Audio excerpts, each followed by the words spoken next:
Hey folks, this is Matt once again, and for those who don't know, welcome to my series of reviews. It is December, the year of Christmas, the month of Christmas.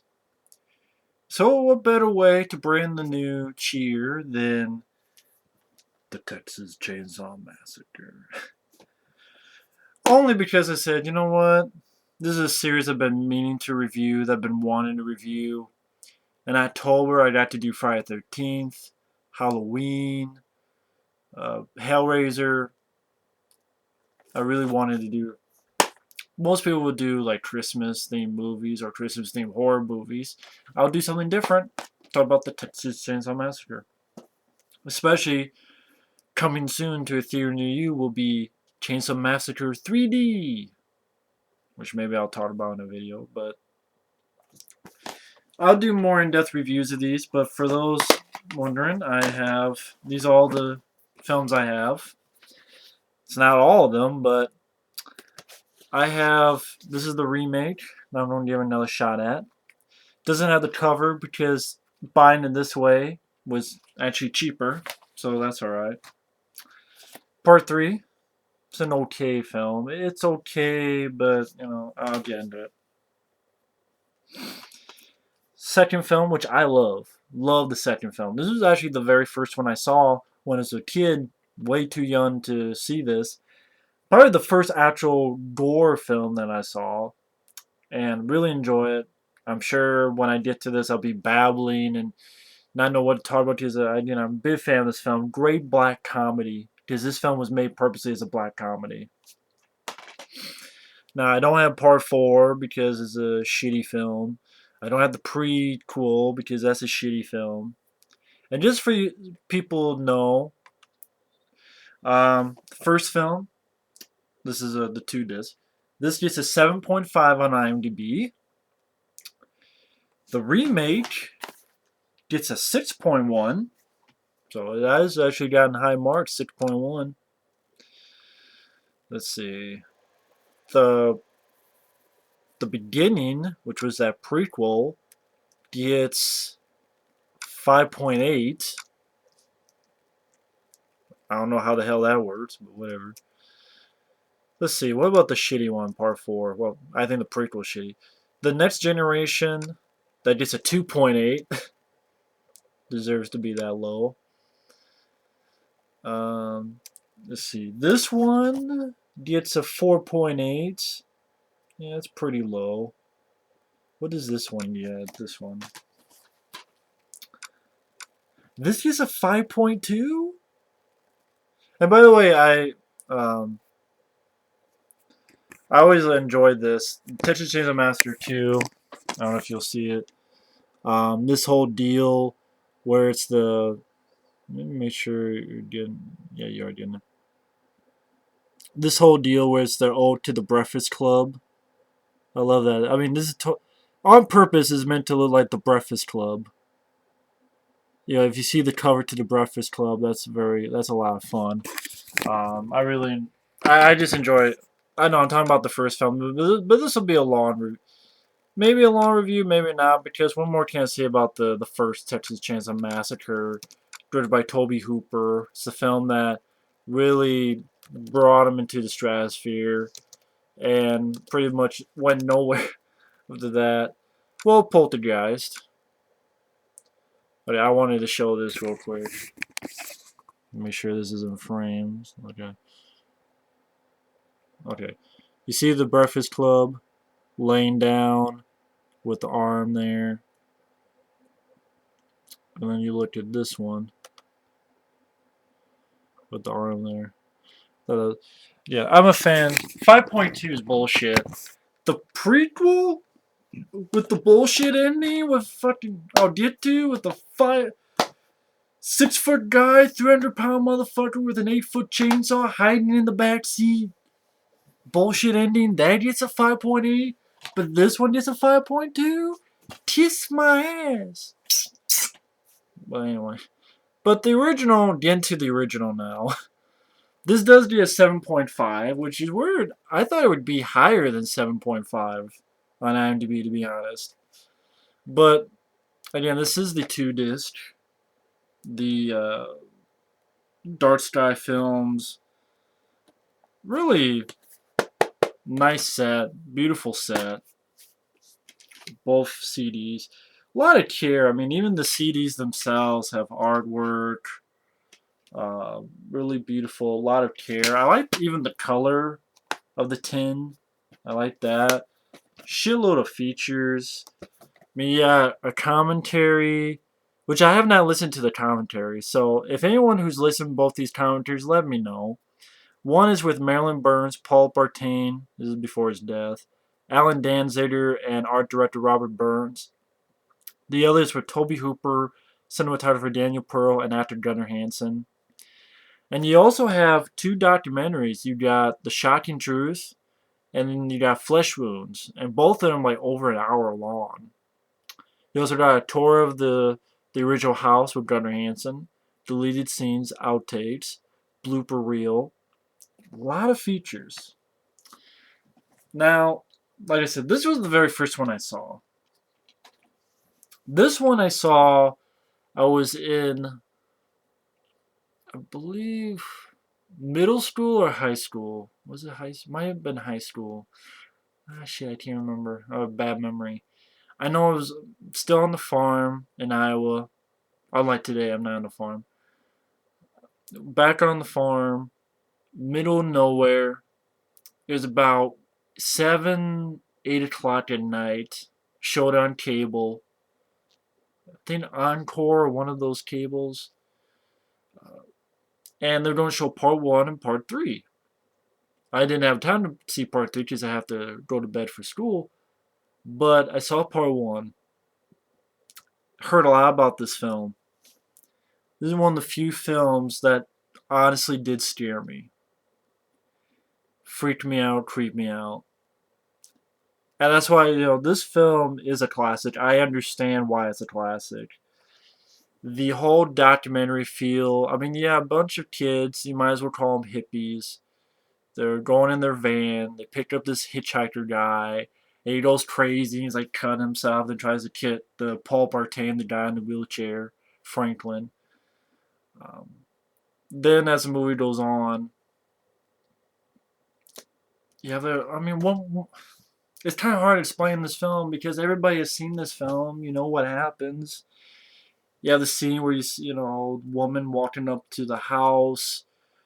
The awesome moment where the guy opens and there's Leatherface. When he brings him in and shuts the door, it's creepy the way it's done. I think because it's more quiet than you would think. Because usually they ruin it with a bit, music, da da da da da da. But no, the way they did it was almost silence, makes it more effective.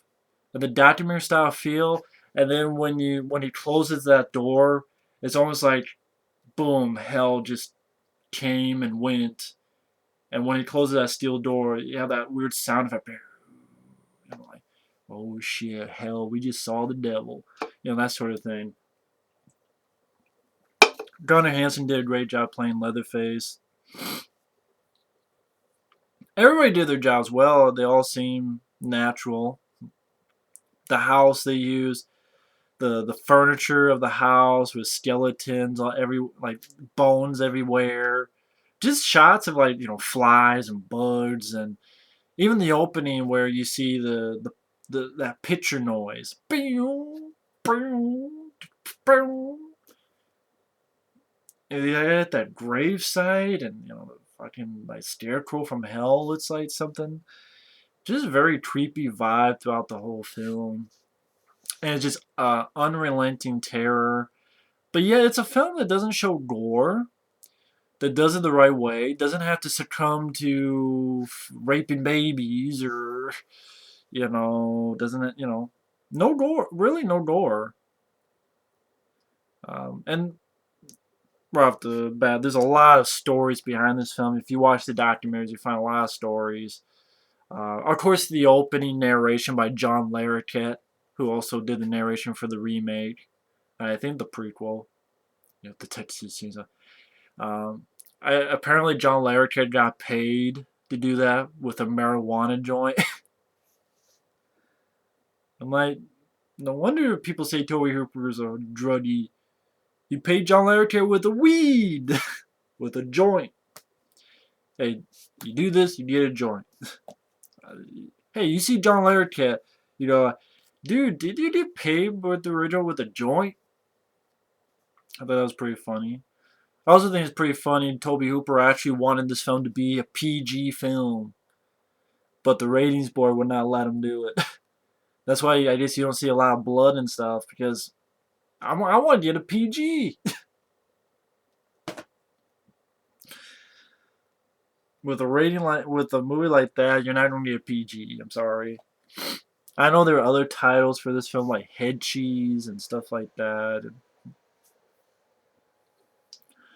I mean, you have moments like the woman getting the meat hook into her back, but again, you don't see blood or gore. It's all tension and the documentary style and everybody acting like it's really happening. Well, like the scene is very creepy, where it's at night and Leatherface fucks up the guy in the wheelchair. But the editing and the performances and how it's very quiet and comes out of nowhere. Oh shit. But again, you don't see blood or gore, and it doesn't need it. This is very bloody and gory, but it's very entertaining. I still love that film, but didn't need it in this film.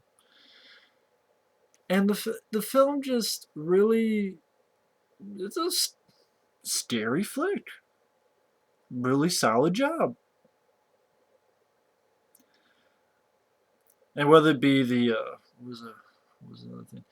Oh yeah, of course the scene that they put in every single Chainsaw Massacre. It's like every time they do one, they have to have this scene in there where you have the person, pretty much a woman, tied up like this as some kind of dinner scene or something like that. Every single movie now they gotta do that scene. They gotta do it every single time.